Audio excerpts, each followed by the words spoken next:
Hi friends, ఇప్పుడైతే దర్శనానికి వెళ్తున్నామండి. మార్నింగ్ టైం 6 అయింది. మా ఇంట్లో ఉండే కోతి పిల్లల్ని చూపిస్తాను చూడండి, అట్టే ఆడుస్తున్నాడు ఉదయాన్నే.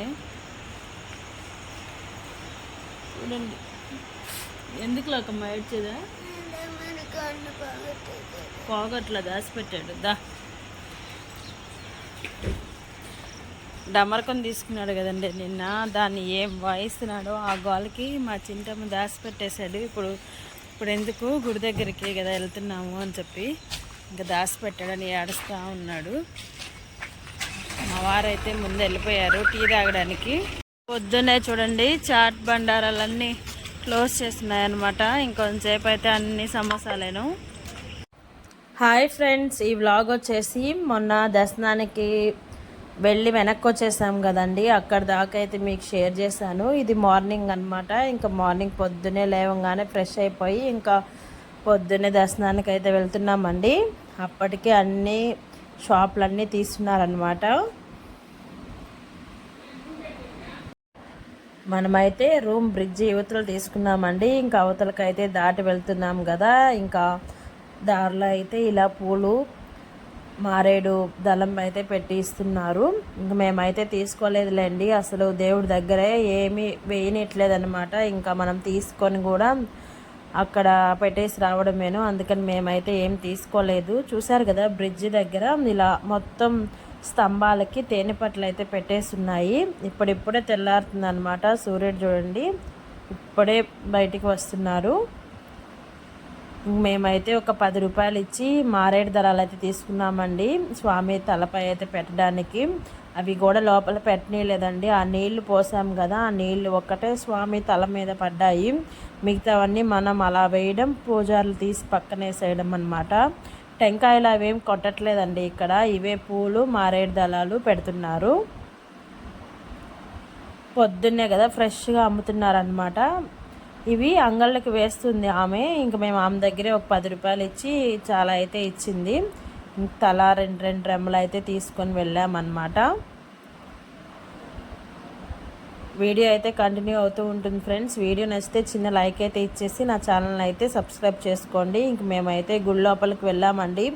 ఇప్పుడు కూడా మేము ఉచిత దర్శనానికి వెళ్ళలేదన్నమాట. ఇంక మనీ ఇచ్చే వెళ్ళాము, ఇంకెందుకులే అని చెప్పేసి. కానీ కొంచెం రష్గా తగ్గిందనమాట. ఇంక అందుకని మనీ ఇచ్చి వెళ్ళాము. మా ఇద్దరికి 1000 రూపీస్ అయితే ఇచ్చామండి. చూశారు కదా ఇలా క్యూలో వస్తున్నారు కదా, వాళ్ళైతే ఉచిత దర్శనం అన్నమాట. ఇంకా మేమైతే క్యూలో వెళ్ళకుండా స్వామికి ఎదురుగా తీసుకెళ్ళి దర్శనం చేపించేసుకొని స్వామి పైన అద్దుండి ఆయన పట్టుకో ఉన్నాడు కదా, ఆ చెమ్ముతోటే నీళ్ళు తెస్తున్నాను అనమాట. మనకే కాదు ఇక్కడ అందరినీ అలానే చాలామంది అయితే ఉన్నారండి. ఎంత ఇస్తారు, డైరెక్ట్గా స్వామి దగ్గరే తీసుకెళ్తాము రష్లో లేకుండా అని చెప్పి అడుగుతూ ఉన్నారనమాట. చూసారు కదా క్యూ ఉంది, ఆ క్యూలో అయితే మేము వెళ్ళలేదు, ఇంక డైరెక్ట్గా అయితే వెళ్ళాము. ఇక్కడ చెప్తున్నాడు నేను పిలిచినప్పుడు మీరు రాండి అని చెప్పేసి. ఇంకేం చేస్తామండి, మన భాష కాదు, మనం ఏం చేయలేమన్నమాట. ఎంతో కొంత మనీ ఇచ్చి వెళ్ళడమేను. చూసారు కదా ప్రతి ఒక్కరి దగ్గర ఒక చెంబు అయితే ఉందన్నమాట. మనుషులు రావడం, వాళ్ళని రేటు మాట్లాడుకోవడం, లోపలికైతే తీసుకెళ్ళడమేను. ఇలాంటివన్నీ మనం వయసులో ఉన్నప్పుడే చూడాలండి. ఎందుకంటే చాలా దూరం కదా, మళ్ళీ మనకి డబ్బులు ఉన్నా మనకి వెళ్ళే ఓపిక ఉండదన్నమాట. ఇన్ని రోజులు జర్నీ చేసి అక్కడికి మన ఫుడ్ కాకుండా అక్కడ ఉండాలంటే కొంచెం వయసు అయిపోతే కష్టమేను. వయసు అయిపోయే కొద్దీ బీపీలు షుగర్లు అన్నీ వస్తూ ఉంటాయన్నమాట. అలాంటప్పుడు మనం టైంకి ఫుడ్ తీసుకోవాలి.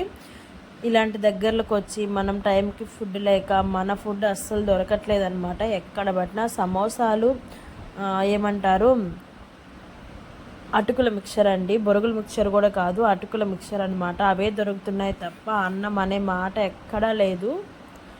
ఒక్క దగ్గర అదే పోయిన వీడియోలో చూసారు కదా సత్రం ఉంది, తెలుగు వాళ్ళ సత్రం, అక్కడ తప్పించి మనకు అన్నం ఎక్కడ దొరకట్లేదు అనమాట. దొరికినా మనం తినేటట్లేదనమాట. ఇంక మేమైతే దర్శనం చేసేసుకొని బయటకు వచ్చిన తర్వాత టిఫిన్ తినేసి బయలుదేరాము అని చెప్పేసి టిఫిన్ షాప్కి అయితే వచ్చామండి. చూసారు కదా మా వాళ్ళ ఫేస్ ఏమో నీళ్ళ చట్నీ చట్నీ అది మజ్జిగ పులుసు కొబ్బరి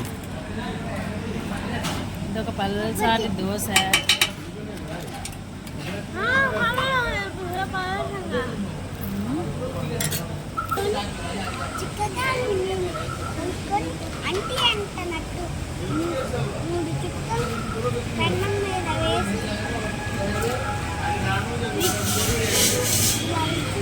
పెద్ద చెప్పు. విచిత్రంగా కలుపుకుంటూ పోతే కరకరలాడే దోశ రెడీ. ఇంకా దోశ అయితే చూసారు కదా అలా ఉందన్నమాట. ఇంకా అయినా తప్పదు, మనం తినాల్సిందే. దాన్నే ముక్కలు ముక్కలుగా చేసుకొని చెక్కల్లాగా తింటున్నాము. ఇంక సరే ఇడ్లీ ఆర్డర్ చేద్దాం, ఇడ్లీ ఎలా ఉంటుందో అని చెప్పి ఇప్పుడే తీస్తున్నారనమాట. సరే వేడివేడిగా ఉంది కదా అని చెప్పి ఇడ్లీ అయితే ఆర్డర్ చేస్తామండి. ఇడ్లీ కూడా ఏమంత బాగాలేదన్నమాట, చాలా మెత్తగా ఉంది. అంటే మనం ఎటు సైడు రవ్వ ఇడ్లీ తినడం అలవాటు కదా, ఇంకా అటు సైడ్ ఇలానే ఉంటుంది. దాంట్లో కూడా చట్నీ ఏం చేయట్లేదండి. చట్నీ కొంచెం ఎర్రగారం వేస్తుంటే బాగుండేదేమో. సాంబార్ వేస్తున్నారు, అదేదో మజ్జిగ పులుసు ఉన్నట్టుంది. అసలు పుల్లగా ఉందండి, నోట్లో పెట్టుకుంటే అసలు అబ్బా పులుపుకి వద్దురా అనిపిస్తుంది, అలా ఉందన్నమాట. ఇంకా ఉత్త ఇడ్లీ కొంచెం సాంబార్ వేసుకొని మా వారైతే తినేశారు. ఇంకేం చేస్తాం చెప్పండి, ఇంకా తప్పదు, ఆకలి కదా. ఇంకా మళ్ళీ బస్సు ఎక్కితే మళ్ళీ 3 hours జర్నీ కదా అని చెప్పేసి తిన్నామన్నమాట. ఇంక బయటికి రాగానే ఇటు సైడ్ చూస్తే పునుగులు వేస్తున్నారండి. బ్రెడ్ బజ్జీ అంటారేమో, బ్రెడ్ని కట్ చేసి మామూలుగా శనగపిండిలో డిప్ చేసి డీప్ ఫ్రై చేస్తున్నారనమాట. ఇంకా అవి చూసాము, సరే ఇవన్నా తిందామని చెప్పి ఇంక ఇటైతే వచ్చామండి. ఇవంటే ఏముంది, ఇంకా వాళ్ళు నంచుకోవడానికి ఆనియన్స్ ఇస్తారు కదా, కొంచెం పర్లేదు తిందామని చెప్పేసి వచ్చాము. చూసారు కదా అటుకుల ఉప్మా అనమాట. అది అటుకుల ఉప్మా, సమోసాలు తప్పితే ఇంకెక్కడ ఏమీ దొరకట్లేదండి. తలా ఒకటైతే తీసుకొని తిన్నామన్నమాట. మేము ఎత్తుకెళ్ళిన రైస్ కూడా ఉన్నాయండి, ఇంకా మిగిలాయి అన్నమాట. కొంచెం ఎక్కువగానే తీసుకెళ్ళాము, కానీ ఉదయాన్నే రైస్ వండుకొని ఏం తింటాం చెప్పండి, పెరిగేసుకొని. ఇంకా ఏం కూరలు లేవు కదా, ఇంకా అందుకని రైస్ అయితే వండుకోలేదన్నమాట. ఏదో తినేసి బస్ ఎక్కేద్దాంలే అని చెప్పేసి ఇంక తినేసి వచ్చి రూమ్ చెక్అవుట్ చేసాము. ఇంకా హోటల్ వాళ్ళని అడిగామండి, ఇక్కడ నుంచి ఉజ్జయినికి ఎలా వెళ్ళాలంటే కొంచెం దూరం నడిచి వెళ్తే ఆటో వస్తుంది, ఆటోలో నుంచి బస్ స్టాండ్కి వెళ్తే బస్సులు ఉంటాయి అని చెప్పారు. మేమైతే వచ్చేటప్పుడు ప్యాసింజర్ కార్లో వచ్చాము కదా, ఇంకా అవైతే దొరకలేదనమాట. ఇంకా అందుకని బస్కి వచ్చేసాము. మనిషికి 220 రూపీస్ తీసుకున్నారు. వీడియో నచ్చితే చిన్న లైక్ అయితే ఇచ్చేయండి ఫ్రెండ్స్.